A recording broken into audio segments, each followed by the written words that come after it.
Right, hello there everyone, welcome back to James Redmond TV and welcome to another Redmond Roundup. Guys, I'm absolutely dead, I'm not well, I've just not been great the past few days at all. I've been bedridden, been very, very ill to the stomach, headaches constant, Neymar spins, Nunez runs all through the brain cells, and it's not been a good time. That being said, I wanted to do a video because I haven't done one for ages, and this is my job. You wouldn't think that an illness that just keeps you bedbound means you can't do YouTube, but honestly, mate, just looking at screens gave me a headache. Turning this light on's giving me a headache, but I wanted to come out to the Redmond Army because it's always a pleasure and not a chore. And today, I want to talk about the Brighton game that's going to be taking place on the weekend. So if you've got any thoughts on that, leave it in the comments down below. Also, let me know how you've been. Let me know how you've been keeping yourself, because that's the first and foremost thing.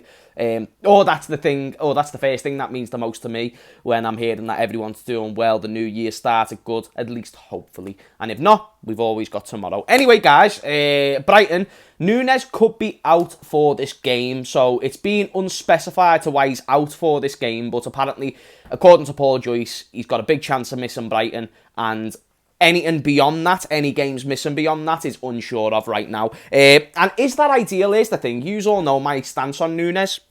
At least I'd like to hope you do. But him being out is a huge problem. Like, I get that he misses one-on-one chances, and maybe this could provide an opportunity for Salah to play down the middle, but let's be very realistic.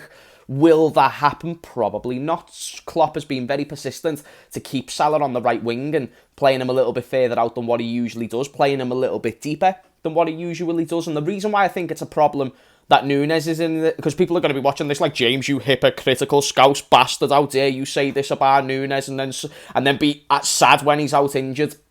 You could kind of probably say I've been asking for this, but not the case. Like, as bad as my argument with Nunez always stood, he's good enough for the top 4 team, he's good enough for Liverpool a few years ago, but when we're competing for leagues and Champions Leagues, I don't think he'll be good enough then. The reason why that hasn't been proven to be correct is because we're not competing for Premier Leagues and Champions Leagues. Therefore, even though that's not on Nunez's blame, it's also just how the team's playing. Salah is playing terrible. Van Dijk is playing terrible. The midfield is non-existent. The only ones who have been maintaining performance is mainly Alisson and maybe Thiago at times. But again, unreliable. Therefore, Nunez is the only one that has been putting in that work. He's been running, he's been creating chances, and he's been getting involved. And he's good enough for that. And right now, for what we are, which is a team that is struggling to get top 4, you need someone like Nunez who's going to cause chaos, because let's be honest, at least Nunez is trying things. Now, does that mean, okay, Nunez is trying things, so I want him to be the number 9, or think he will be the next Lewandowski, as some people have said? Do I think that will be the case? No, because I've always emphasised his technical ability. But for right now, for the circumstances we're in, and possibly the rebuild that's going to need to take 2 to 3 seasons, Nunez could be more than perfect for that time period, and then only time will tell if he will ever be good enough to win us a Premier League or Champions League, or if we can build a team that can provide Nunez those chances, and if he can get the conversion rate up as well. So let me know what you think in the comments down below. I think Nunez being out is a huge problem, because again, he is that one person trying to create something, because Diaz is out, Jota's out, Firmino's unsure, but let's say Firmino's back. That's not too bad, because then at least you've got someone who is in form, got a bit of confidence about him, and probably has the element of something to prove, because from the sounds of it, he's very happy to sign a new contract at Liverpool if the right offer is put on the table. So Bobby Firmino's got a point to prove if he wants to stay at Merseyside, which from the sounds of it sounds like is the case. If not, then we've got a huge issue, because even Bobby Firmino can have his quiet games, and against a very well set out tactical team like Brighton, I think that Bobby Firmino is going to struggle in a game like that to ease back into. Not that he'd struggle usually, but because it's his first game back, that's where I think it can be a problem. And that's where I just have a little bit of a shit myself moment, you know what I mean? Get a sip of juice down me. Oh, let me tell you a story. So, do you know Spencer FC? He was growing up, and I used to watch the footballing scene, like Redmond TV, which is how I got onto Redmond TV, and then a few other YouTube content creators.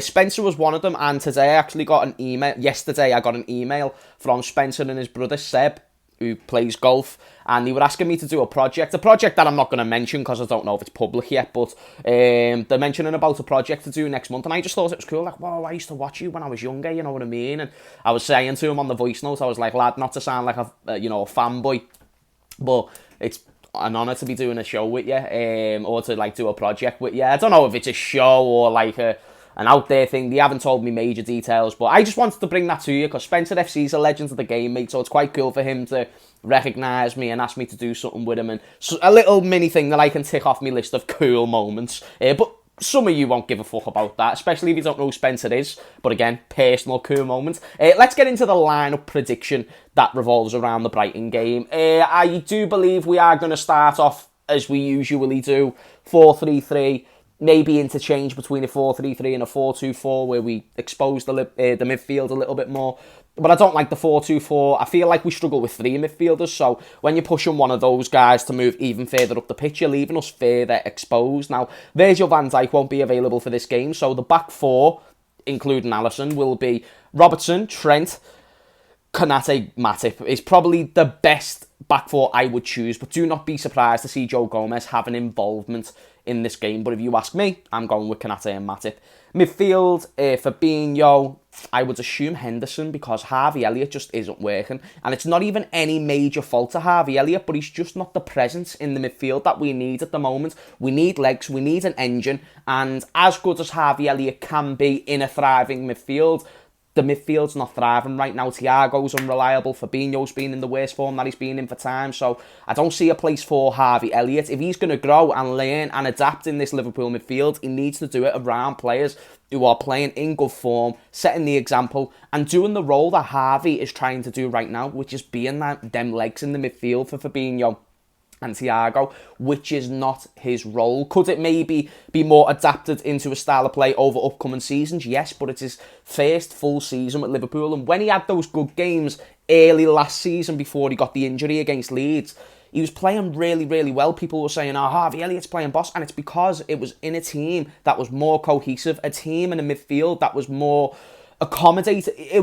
Basically, what I'm trying to say is it allowed Harvey Elliott to do what he's good at. The style of play suited Harvey Elliott's strengths. He was the creative midfielder who came in and done something else. But for right now, we need legs, and Harvey Elliott's not those legs. And Henderson's been shite as a dog bag as well. But listen, I will still go with him for the legs purpose only over Harvey Elliott. I wouldn't even mind seeing James Milner, because I just want to see legs. I want to see someone who's going to run. James Milner is as slow as my nan, God rest their soul, in a current condition, by the way.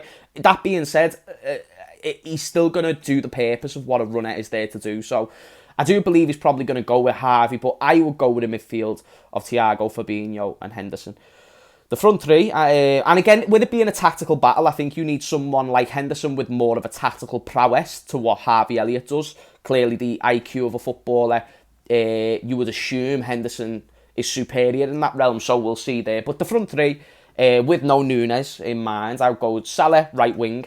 I would go with... I wouldn't hate the idea of Harvey right wing, by the way. I just don't... I like the idea of a player who used to play at right wing, playing at right wing for Liverpool. And when you think about our style of play, where we're always constantly to look, get crosses into the box, I do not hate the idea. But we haven't got a target man, so I wouldn't do that for this game. Salah, we need goals. Firmino in the middle, if he's available. And then you have to go with Gakpo on the left. And then if Firmino's not available, you've probably got to go with Carvalho on the left. And then Gakpo in the middle, or Salah in the middle, Gakpo on the right. I don't know. Gakpo can play anywhere across the front three. So if Nunez is officially out, like Paul Joyce claims, for the unspecific reasons that as the time of video recording we don't know about, then expect to see Gakpo make another appearance against Brighton. And I didn't actually comment on the Wolves game or Gakpo's performance in the Wolves game. I thought he was alright. I didn't think he was great. And usually, a lot of people have had great debuts, when it comes to getting off the ground with goals. Suarez got a debut goal, Mane got a debut goal, Salah scored in his first Prem game, Nunez scored against both City and Fulham, which was his first 2 games for the club. These are all guys that had great debuts, and then some of which went on to have amazing careers. Luis Suarez scored on his debut. But so I don't know if to look at it from that aspect, if you're going to be all spiritual about it. That being said, if you want to look at it from a realistic point of view, Gakpo's a decent player, mate. He's got the basics. I liked what I've seen at PSV, and that's why I'm going to keep faith there. People might say, James, why don't you keep the same energy about Nunez? It's because, like, people say, like, oh, Nunez just needs time, James. Nunez has only been here for a couple of months, so why haven't you gave him time? He's still, like, I still had a full 2-3 seasons before that when he played at Benfica and the Spanish League. Which is why I hold the opinion that he might not be good. But again, this thing with Nunez has gone out of proportion. I want to clarify now, Nunez is really good for right now. The argument is, I don't know if he'll be good enough for when we win league title, or when we are competing for league titles. That being said, we won't even know that argument, and it's not an argument worth having right now, because we're fucking sixth. It's good to be back on YouTube. It's good to talk to you, mate, honestly, and thank you, because I hit 70k before I had the few days off because of being ill, and I haven't had a proper chance to thank you all for that. And more so, importantly, the update on the channel is, guys, I'm coming to the approach now in 2023 to try and use the platform for good, you know, try and use any advice that I've heard from people who are doing well and regurgitate that to you to see if that can maybe improve your day, help your day. And one advice that I'd give right now with the time that it is, you might be watching this video before you go to bed, is that you might feel like it was a bit of an unproductive day. You might have felt like that it weren't so great today and you might have not achieved what you wanted to. That being said, God's willing, we get to wake up tomorrow. You get to go again, part 2. And it's just a case of if you're still here, you're still breathing, you might as well make the most out of the circumstances that you're in. And just cracking on, mate, you know what I mean? And doing what... Search for the good endorphins, stay off your phone. Do you know people who watch my YouTube channel? I appreciate it, but try and stay off your phone as much as possible. Limit YouTube to 1 or 2 hours a day. I'd advise a couple of hours a week, but again, humans aren't meant to be just sitting down on the phones all day. And, you know, we used to be animals and we used to leg it round. You know, like when I was a kid, I'm from Kirkdale, so purple bins, by the way, for any Wolves out there. That being said, I used to go out like barefoot sometimes, just like, because as a kid, you don't care. You don't care about your feet getting dirty. You don't care about running on mud and getting shit on your feet. So you'll go out barefoot. Not that it was an everyday reoccurring thing, but yeah, sometimes I'd go out bare feet. And again, that felt very normal. It was nice walking on the grass and whatever have you. And that gives you endorphins, and going on your phone gives you endorphins. Eating food gives you endorphins. People who smoke gain endorphins from smoking. It's about searching for the right endorphins and searching for the right dopamine. Is also the word that I'm looking for, because dopamine comes in all different forms. It doesn't mean it's the right form. It's like food. It's like there's good food, there's bad food, there's good dopamine and bad dopamine. And watching YouTube all the time isn't for that, mate. But go out there, get active, get fresh air, eat well. You know, emphasise the importance of health and wealth. And yeah, make sure you call your loved ones as well.